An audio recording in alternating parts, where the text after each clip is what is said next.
Празднование Гурба по традиции началось с самого утра с коллективной молитвы в мечетях региона. Богословы напомнили прихожанам о величии этого дня.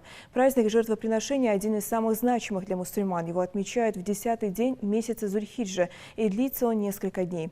В этот день обычно завершается паломничество в Мекку, но из-за пандемии в 2020 году хадж не состоялся. Традиция совершать жертвоприношение берет начало еще со времен пророка Ибрахима, мир ему. В этот день люди отдают дань поступку пророка, который показал высочайшую степень любви к Аллаху и праведности, согласившись принести в жертву своего сына Исмаила. За это Всевышний проявил милость и ниспослал из рая барана для заклана.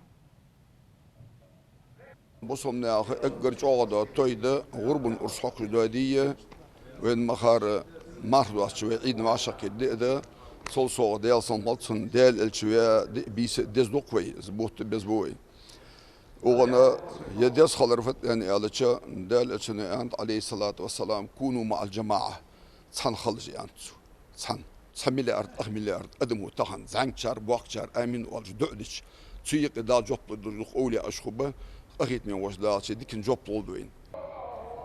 В этот день для мусульман важно совершить больше добрых деяний, попросить Всевышнего о прощении и помолиться об усопших. Поддержание родственных уз также высоко чтится Творцом в этот день. Мусульмане спешат поздравить друг друга с благословенным праздником Гурба.